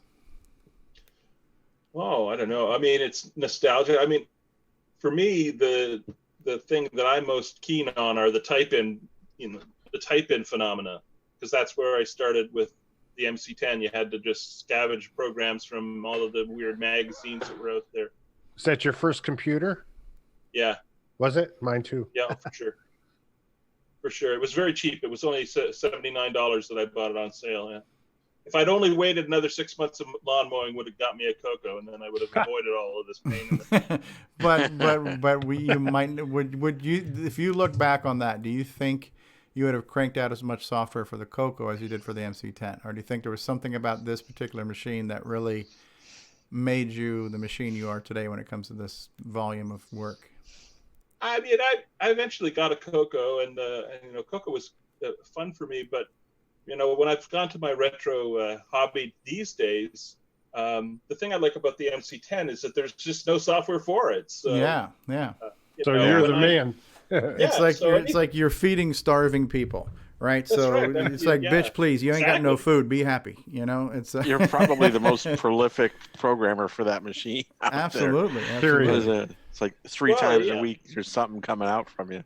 Now, it's Jim, like, I coded this over from this machine. Jim, that's inspirational because there's a small group of MC10ers, and you can kind of give them something interesting. Whereas on a Coco, all the great games have been made, and it's kind of hard. Yeah, intimidating. Yeah. Now, are you single? Do you have kids? No, I have 3 kids. Yeah. Are they into anything at all? What you're doing, or they have any interest at all? Yeah, that was part of it. I mean, just playing with the MC10 was not just me; it was my now 21-year-old son, who's at university doing math and computer science, and he fiddled with it. He took my Coco for a while when he was about 11 years old, and made a graphical operating system in BASIC that allowed him to kind of run, create little programs that would then chain and run other programs, and that's probably what got him started. Self-modifying code? What's that? Self-modifying code? No, he just created a bunch of apps that then loaded and ran other apps, I think. That's and then cool. Would reload the operating system. I think he had a calculator, and he had a few other things. Like a little mini Deskmate almost sounds like. That's kind of cool. Yeah, he tried to make Deskmate. One other question for you. How do you say your last name correctly? Oh, it's a curse. Gary. It's like, think of it as like Glenn Gary. Okay. Like Gary is Garry. Yeah, okay. Garry. I don't know what my Scots forebears were thinking. They weren't going to set the conventions for the English language. Yeah, some people have pronounced your name Jim Jerry, but it's Gary. It's a hard G. Jim Gary. Yeah, it's a curse. Yeah. Oh well. Yeah, well, we appreciate what you do. Your enthusiasm and your just quantity and quality of work. You are a living and legend. Quality. Yes. Where do you live? I live on Cape Breton Island on the east coast of Canada. Oh. It's a place where people still speak Gaelic. It's kind of out on the edge. So when we're talking about hardware for the Coco, what are the hardware options for the MC10? Is it the stock RAM and the MCX 128? Is that about it, or is there any other options for it? The MCX is the only thing I've got or heard about. There's some Elise stuff. Some people have tried making. I know somebody has made at least one disk interface that kind of. Yeah, I remember Roger Pereira had one at one point in time. Yeah. So, and Ed Snyder makes a few things for it too. Like he's got a composite board that fits inside, replaces the RF can, so you could composite out. And yeah, you can get a composite. If I'm not mistaken, and maybe this was a limited run or a prototype, or maybe I was just having some good reefer that day, but I could have sworn Ed Snyder had something like the MCX 128, but it also had a sound chip and a couple of joystick ports on it. Am I hallucinating, or did that exist for at least a day? It does exist. It did exist. Okay. I could have sworn I remember I don't know if seeing he that. sold any. I have a prototype of it. Okay. I remember seeing it, because I know I typically don't dream of a fantasy product for MC10, so I don't imagine I would have imagined this or fantasized this. So I had to have actually seen it, and I could have sworn I saw it because I remember thinking to myself, well, wait a second. I recently bought that MCX 128, and now there's one with a sound chip and joystick ports, and I wouldn't even be surprised if it's a real-time clock on the damn thing. So it's like, wait a second, should I have held off before I bought this? Yeah, I think being disappointed is part of being an MC10 user. The funny thing is, I tried to buy from him that he was like, "Nah, I don't make that anymore." Okay, yeah, but yeah, so it's still on his site, but don't buy it. Okay, or check with him first. Yeah, that would be neat. Jim, is that at least had that. Is that your original machine set in there? This is my original machine. Yeah. Yeah. I have another one, but it's not. So earlier today we were talking about the TDP 100 and how it's kind of, if you're a collector of CoCos, it's kind of rare. Like there weren't as many TDP 100s out there. So the similar thing to, well, and by the way, and I wasn't even thinking about Ron. Did you see the picture that Ron Delvo made of the TDP 10, the MC10 thing? Did you see that, Jim? Did you stick a badge on it? Yeah, he put a TDP 100 badge on the MC10 and called it the TDP 10. But when it comes to being a collector of MC10 stuff, there is or was the Alice computer, which is basically the French version of the MC10 that came in a red case. And it had a handful of accessories that were not available. For example, the 16K US RAM expansion, that's all you got. Right. And then maybe there was a joystick expansion, but if you plug that in, then you just had joysticks and you couldn't use the RAM. But I think there was an Alice one that was both RAM and joystick ports that plugged into the back of it. So Alice had some add-ons that weren't really made for the MC10. Is that true from what I remember from seeing and hearing things floating around the interwebs? Yeah, its RAM pack had two little joystick ports on both sides. Okay.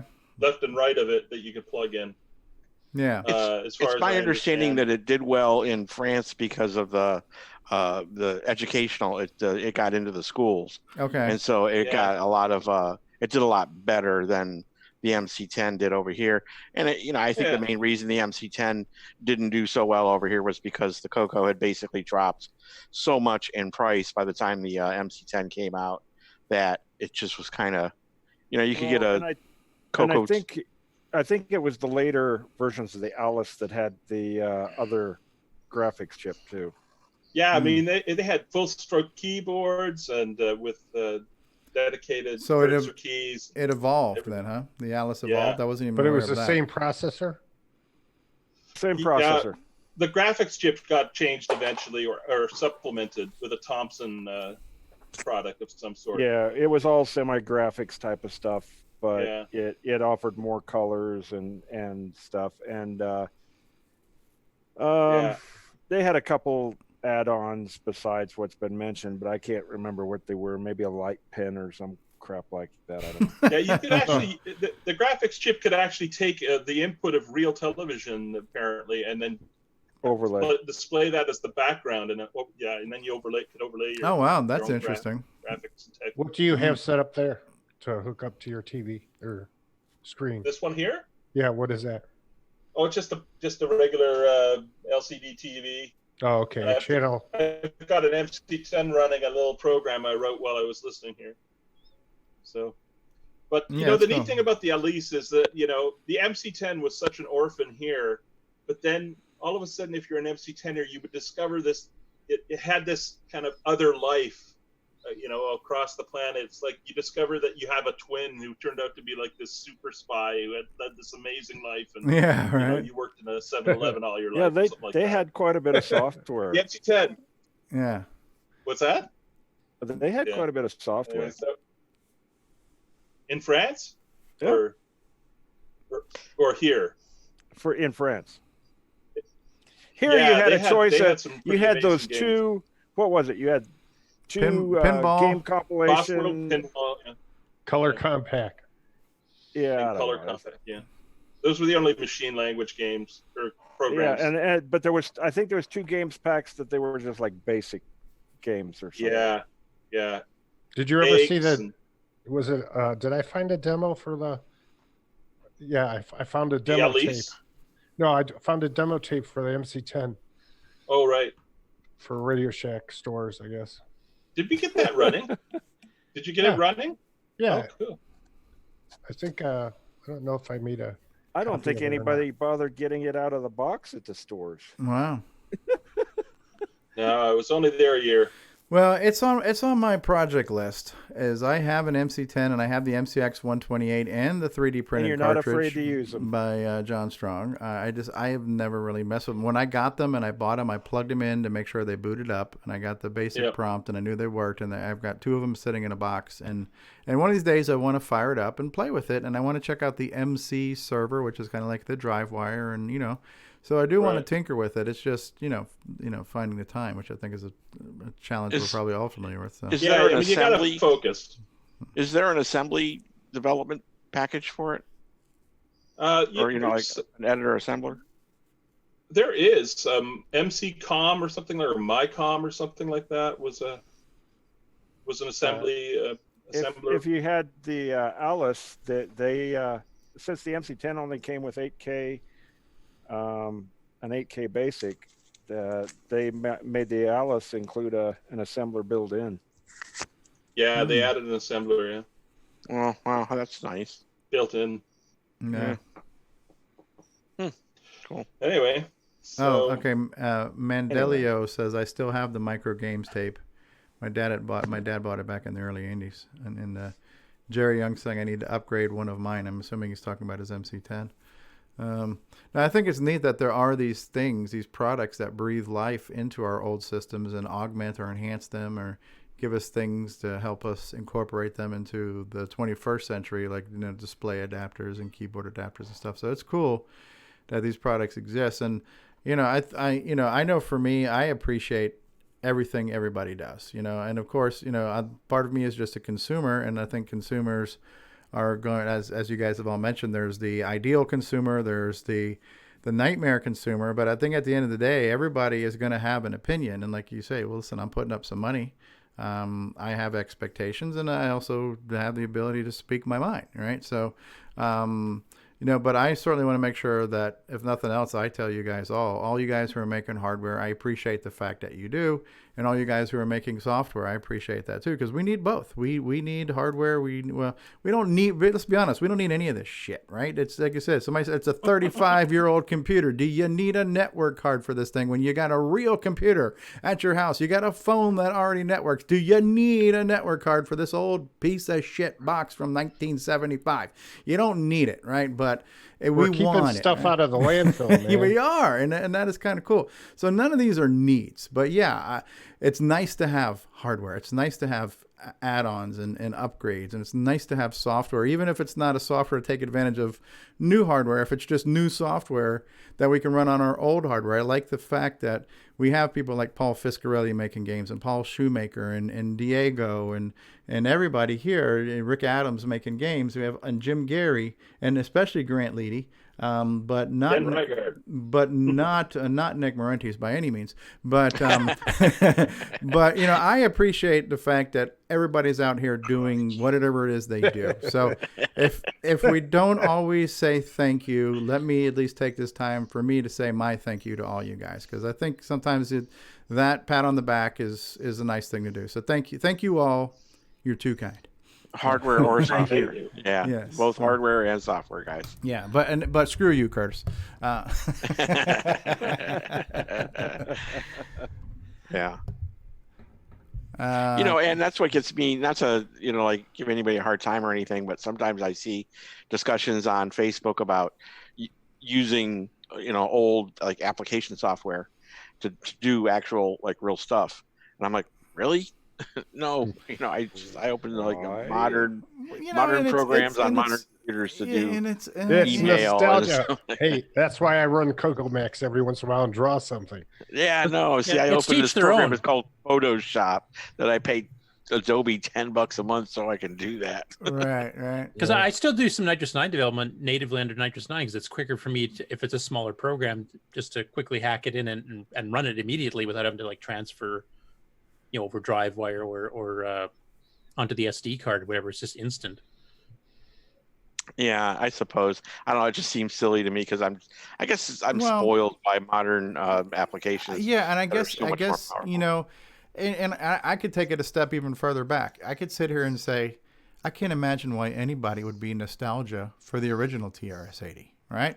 It doesn't even have any color. We're complaining about only having 4 colors or 8 colors, but those losers had 1, right? So why are they, why do they have, 128 pixels wide? But you're not 48, yeah. You're not in their shoes. So that was their baby. That was their first love, So I can't relate to that because that's not my first love, right?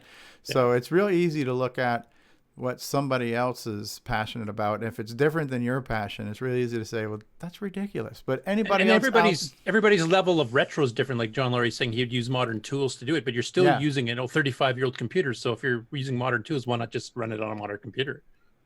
Yeah, but no, I mean, I like the retro aspect of it for tinkering, programming, playing old games and stuff like that.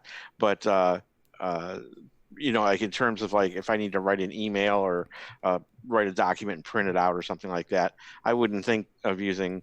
Well, some people do, and I'm not like giving them a hard time for it. It's just something that it's not something you would do. Yeah. I just smack my forehead. Like for me, I think Nitrous 9 is cool. And I'm glad that Curtis is working on it obviously. And all this stuff. But by the same token, when will I use Nitrous 9? One of two times. When there's some cool games I want to play, or if I want to, join the dark side and develop in Basic 09. Wait, you're going to demo it for other people if they want to see what the but kind of to what John Laurie's saying. For me to use Nitrous 9 as an actual operating system would be the same thing as saying, you know what, I'm nostalgic. Let me just boot up Windows 3.1 on an old banger 386 box. It's like, why? You know, we have modern operating systems. I'm nostalgic for the fun side of computing. You know, does Curtis do this because he expects people to use it to run applications, or does he do it because he likes the tinkering aspect of it? I do both, because I do realize there are some other people that do like the full retro experience, that they want to run with the old editors they used to run back in the old assemblers and whatever else. And I try to eat my own dog food that way, so I sped up the assembler by about 10%, so it's a little bit better to write programs on.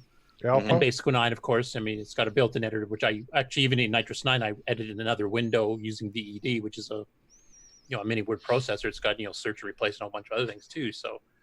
Here's a lot of the satisfaction that you got, like when you wrote that and sped it up and made it 10% faster. Wasn't that where you found a lot of the joy in it? Was like, I really improved the heck out of that. Well, it also helps me too, because if I'm doing a quick test program, I can actually do it faster in the Coco than I can having to transfer it back and forth between the modern system. I see what you're saying, as opposed to using some of the cross assemblers and stuff like that. Like they've got modern PC stuff that you can do. Yeah, I mean, large projects I use Notepad++ like pretty well everybody else does, and send it across. I mean, even with if you're running an emulator, for example, your modern thing, you don't need a modern assembler, because you can just unlock the CPU speed and run it at 5,000 megahertz, and it's just as fast as running LWS. So what's the difference? Yeah. I do that on the MC10 a lot to test programs. Yeah, crank it right up. I myself am not nostalgic for old operating systems and old utilities. I could never imagine being nostalgic for something like Telewriter. I never did any word processing on the Coco. I ran my business with the Coco. I used Telewriter. I used I made invoices and printed them, and I made sketches of signs and stuff with CorelDRAW later, but before that it was CoCoMax. And it was so cool back then to do anything with a computer that looked like anything, like you were doing business with it or whatever. It was like the future there then, Yeah. Because before there was nothing. These days, I don't even like working in Windows. I'm so used to Mac OS now. You can hang up now. So. Oh, seriously. Listen, that's blasphemy. No, really. I'm actually. Well, that's just it. It's what everybody's got their preference. It's preference and comfort and the things you enjoy, and it doesn't make it wrong. I mean, you are wrong for working for Apple and liking the Mac, but we like you anyways. Bless your heart. And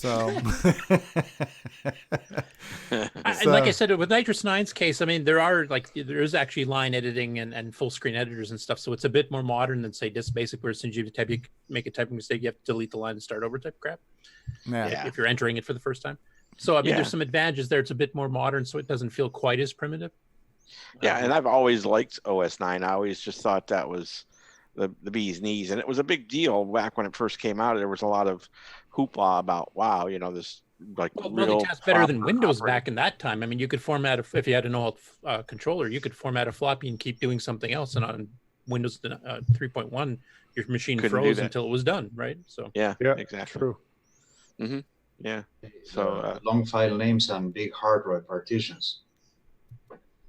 Yeah, Diego is familiar with partitions with your disk tool, right? So, no, cool. So we're bouncing around. Everybody feel free to jump in, but let me jump over to Diego since he just spoke last. And Diego's a guy who's working on some really cool software projects and has been for quite some time. So Diego, when it comes to developing, what motivates you, what challenges you, what rewards you, and what frustrates you about the process? Okay. So one of the things that motivates me is that I can create something with ease. I'm so used to color basic that things just flow. I mean, sometimes I'm coding and I say, well, and now what I should do? I don't know. I think this command with these numbers will go. And it does. Yeah. I just get the feeling, you know? And also seeing how much I'm surprised of what I'm doing right now compared to what I was doing 20 years ago. I mean, it's the same machine, same things. Yeah. And I still bang in my head why I couldn't do this 20 years ago when actually in the 90s I still didn't have a PC. My Coco was my only computer. And I don't know, but you know, I'm doing it. And of course having people knowing that somebody tried my game or my program and liked it, that feels great. Yeah. That's great. And a lot of your stuff too, you have a really good sense of design, like, you know, you're like the cat game with the cat and the mice and stuff. The visuals are very cool. Furious felines, right?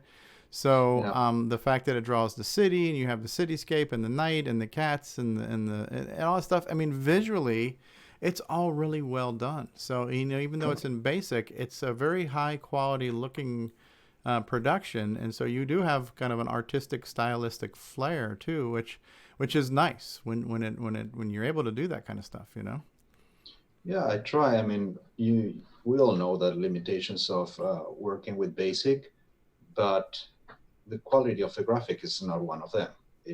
If I use get put to move a 10 by 10 block, it's the same if the block is all blue or if it's different colors. So I can take the time to make some detail, put some nice things in there. Same with some little tunes. Of course, you can't do much with music while playing, but you can try to figure out things. In some of my games, there are some sounds of explosions that is just a play command doing random notes very fast. I think that worked out pretty well. And yeah, I try to actually right now I'm writing graphics for another game, and I just have PCC on my other monitor on the side, and I'm just using draw and circle and I like that. I could probably use one of the tools to either import JPG or whatever, or use a paint program, but it's more fun for me this way. You're actually coding the imagery with basic commands, yeah. Right. Then I save it as a Diego, do you also write for other machines that are, you know, native to your country there? No, not really. I sometimes I write for PC, and in most cases I use QB64, which is, you know, that variant of Quick Basic or GW Basic for PC that creates exe files for Windows. So let's say that porting a Coco program to a PC, it's just like this. Yeah, that's on my wish list to do, is to mess with that, because that was my transition. I went from Disk Extended Basic to basically QBasic for DOS, and it was like a zero learning curve. All the circle, paint, get, put, all that stuff was exactly the same in QBasic, but then you had the benefit of it being on a faster processor and then being compiled.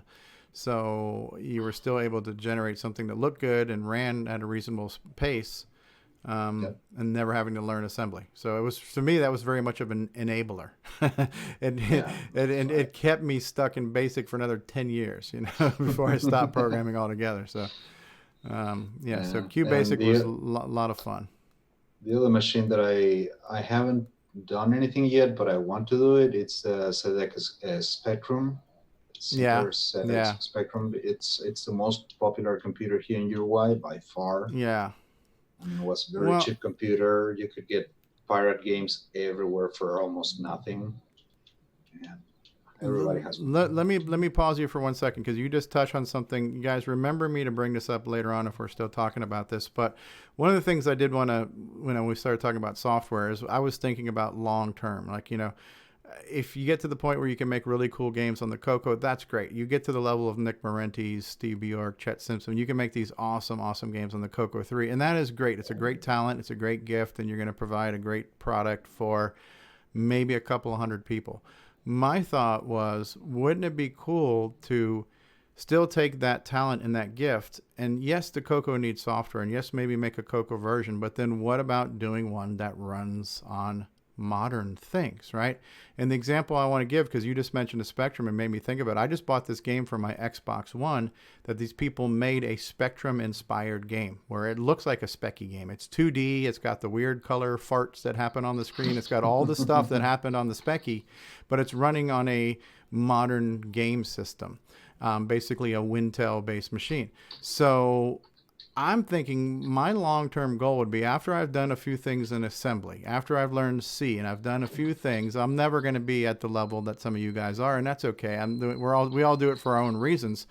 Once I learn how to quote unquote program, I think I would love to not necessarily just continue to make games for the Coco, but like you're saying, Diego, you want people to enjoy your product. Why not make a still Coco 3, Coco 2 style retro game? But that's not limited to the market of 100 to 200 people, that you could just run on anything, anywhere, and still make a typically retro style game that's just more accessible. Then more people can play it, more people can enjoy it. That's where I'm thinking I want to end up. I want to make crappy looking Coco games that run on modern machines. That's what an emulator is.